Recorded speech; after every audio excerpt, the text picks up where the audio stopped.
Milishaan faannoo golga Itoophiyaa jalatti Amaaraa guddite gama siyaas dinagdee fi hawaasummaatiin ijaaruu fedhuun duula Oromummaa balleessuu yoo banum uummanni Oromoo ammoo duula Oromummaa baraaruu baneetii jira. Itoophiyaa badhaafamaa Noobeelii nagaatiin bultu keessatti milishaan faannoo jedhamu ilma namaa jira ibiddaan gubee reeffa irraa morma muree akka faachaatti itti geeraraatii jira. Caffeen Oromiyaa kan olaantummaa Oromiyaa irratti qabuun sarbamiinsa daangaa Oromiyaa fi haleellaa uummata Oromoo irratti banameef hangammaatti deebiin kenne hin jiru. Oromoon Itoophiyaa waliin jiraachuuf harkam harmaa fi morma muramus Itoophiyaan Oromoo waliin jiraachuuf arsaan kafalte hin jiru. Qondaalli siyaasaa kaafaa ofii xiinxalaan siyaasaa Jawaar Mohammad faannoon Oromiyaa keessaa baafamuun hiikkachiifamuu qaba yoo jedhu paartiin Izeemaa nageenya uummataa tiksuuf uummata hidhachiisuu barbaachisa jechuun ibse. ABO'n of ittisuun mirga uumamaati yoo jedhu kaafaa'oon uummanni gurmaa'ee qeef biyya isaa eeguu qaba jedheetii jira. Faannoon eessarraa ka'ee hidhatee eenyutu hidhachiisaa ture balaan inni uummata Oromoo fi uummattoota ollaa naannoo Amaaraa ta'an irratti dhaqqabsiisaa ture maal fa'a kan jedhu ni ilaalla. Gama biraatiin ammoo xiinxala pirezidaantiin Yuunivarsiitii Wallaggaa Dr. Hasan Yusuf waa'ee jijjiirama dimoogiraafii irratti barreessan xiyyeeffachuunis kan isin biraan geenyu ta'a. Mee jijjiirama dimoogiraafii uummataa fi siyaas dinagdee aanolee Wallagga Bahaa fi Horroo Guduruu Wallaggaa irratti ta'an ilaalchisuun xiinxala pirezidaantii Yuunivarsiitii Wallaggaa Dr. Hasan Yusuf barreessan haa ilaallu. Dr. Hasan Yusuf waa'ee jijjiirama dimoogiraafii uummataa siyaasaa fi dinagdee godinaalee Wallagga Bahaa fi Horroo Guduruu Wallaggaa irratti ta'e bara 1960 akka lakkoofsa Itoophiyaa irraa jalqabuun ibsaniitii jiru.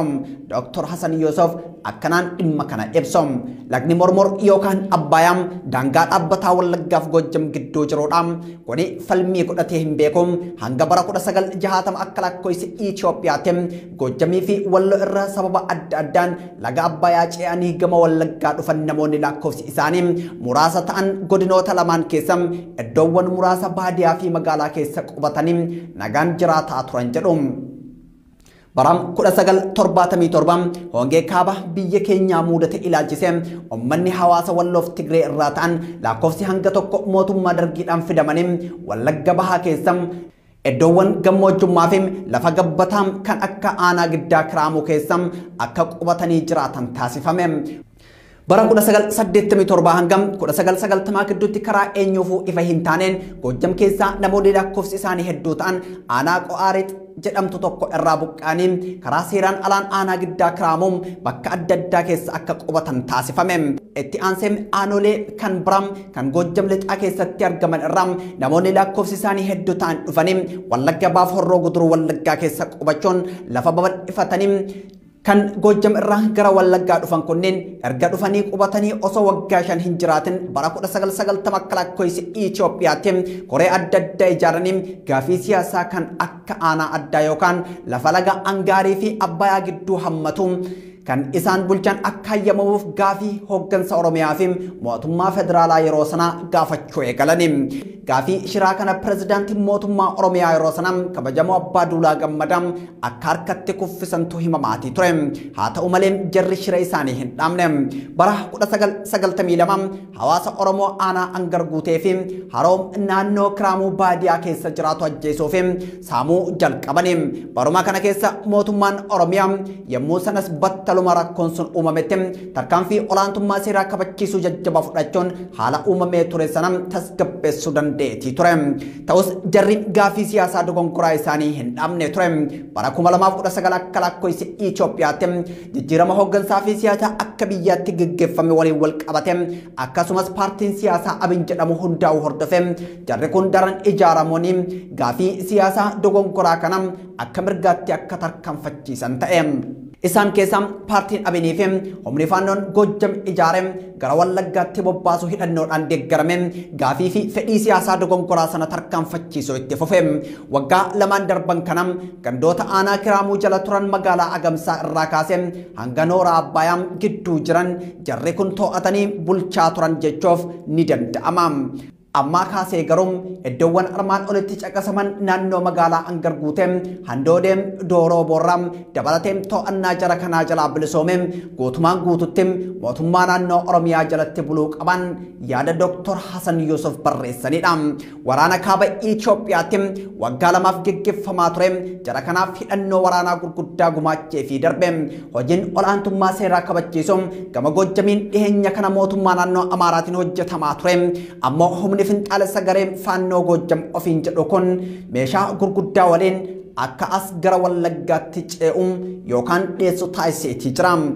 Ammaan kana naannoo Kiraamoom Agamsaam Haaroom Aliiboom jaartee jaardagaaf kan kana fakkaatan keessatti rakkoo nageenyaa kan uumaa jiroom irra caalaan isaanii loltoota garee faannoom Goojjam ofiin jedhu kana irraa kan ta'anidha.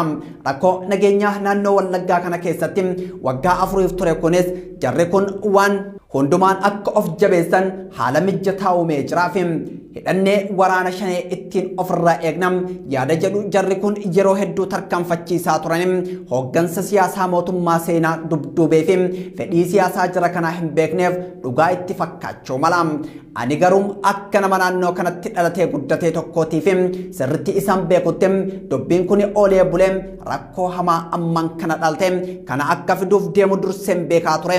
Kaayyoon isaanii inni hin jijjiiramne shanee qofa ofirraa dhowwuu osoo hin taane mootummaa Oromiyaa matama isaa ofirraa dhowwuun ofiin of bulchoo ture. Ammas kanumatu ta'e caasaa nageenyaa mootummaa fi uummata nagaa ajjeesaa magaalota weeraruu jalqaban. Kana sirreessuufis ta'e rakkoo kana bu'uura irraa heekuuf garuu har'as mootummaan ga'umsa ni qaba yeroo gabaabaa keessatti sirrata jedhee abdadha jedhu. Hunda irra ammoo wanti nama ajaa'ibuun waggoottan 3 darban kana keessa hayyoonni jara kanaa irraa ta'an gaafii fi fedhii siyaasaa isaanii inni dogongoraa kun deeggarsa seeraa fi siyaasaa akka argatuuf ifaajee cimaa taasisaa turan. Koomishiniin dhimmoota waldhabdee dangaaf eenyummaa akka hiikuuf jedhee ijaarame osoo bu'aa tokko hin buusin diigame sanam fayyadamanii fedhii isaanii kanam bakkaan ga'achuuf hedduu ifaajaa turan jedhu Dr.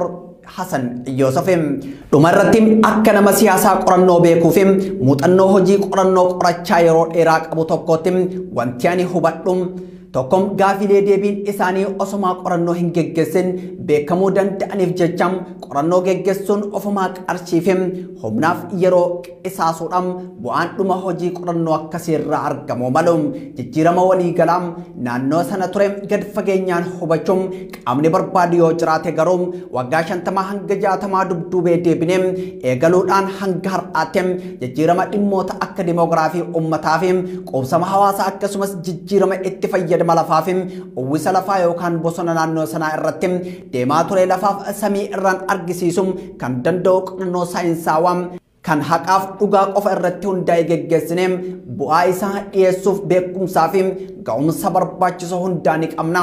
Dhimmoota kanneen ilaalchisee bu'aa qorannoo hanga ammaatti akka yuunivarsiitii Wallaggaatti geggeeffamaa ture hanga tokkos ammayyuu taanaan harkaa ni qabna jechuun kan waa'ee naannoo sanaa ibsan pirezidaantii yuunivarsiitii Wallaggaa Dr. Hasan Yusuf kun xiinxalam pirezidaantichi tibbana dhugaa jiru hooggansa siyaasaa fi ummata Oromoo hubachiisuuf barreessanidha. Ilaalchi Itoophiyaa odala kiristaanaa ijaaruun bara mootii Minilik lammaffaa irraa jalqabuun sirna fiwudaalaa fi dargii keessa tarkaanfachiifamaa turus qabsoo gitaa saboonni adeemsaa turaniin bara 1991 fashalaa'e. Erga federaalizimiin sabdaneessam bara 1995 irraa jalqabuun Itoophiyaa keessatti hojii irra ooluu jalqabeem warri ilaalcha Amaaraa guddittii ijaaruutiin socho'u sakaalamee turus bara 2018 irraa jalqabuun ilaalcha kana akka haaraatti tarkaanfachiisuun jalqabame. Jeneraal Atsammanaw Tsiggee bara 2019 yaalii fonqolchaa mootummaa naannichaa irratti raawwate osoo hin ajjeefameen dura humna addaa fi faannoo kuma kurnootaan lakkaa'amoo ilaalcha babal'ifannaa lafaa fi olaantummaa Amaaraatiin leenjisaatii ture. Faannoon golga Itoophiyaa jalatti naannoo Amaaraa guddittii gama siyaas dinagdee hawaasummaa fi lafaatiin ijaaruu ilaalcha jedhuun kan leenji'e yoo ta'u maqaa nageenya uummata Amaaraa eeguu jedhuunis hidhachiifameetii jira. Itti aanaan ministeerri muummee fi ministeerri dhimma alaa Itoophiyaa Dammaqaa Mokonnon nageenya uummata Amaaraa eeguuf uummata Amaaraa bakka jirutti ni hidhachiifna jechuun bara 2020 gara jalqabaa irratti dubbateetii ture. Haaluma kanaan dargaggoota Amaaraa naannolee Oromiyaa fi Benishaangul Gumuz keessa jiraatan leenjisuun hidhachiifamaatii ture. Kallattii qondaallee olaanaan bilisiginnaa kun kaayirra dhaabbachuun dhalattoonni Amaaraa godinaalee Oromiyaa garaagaraa keessa jiranis hidhachiifamaa turan. Naannoo Oromiyaa fi Benishaangul Gumuz keessatti dargaggoonni Amaaraa leenjifamaa fi hidhachiifamaa osoo jiranii waraanni kaaba Itoophiyaa ka'e.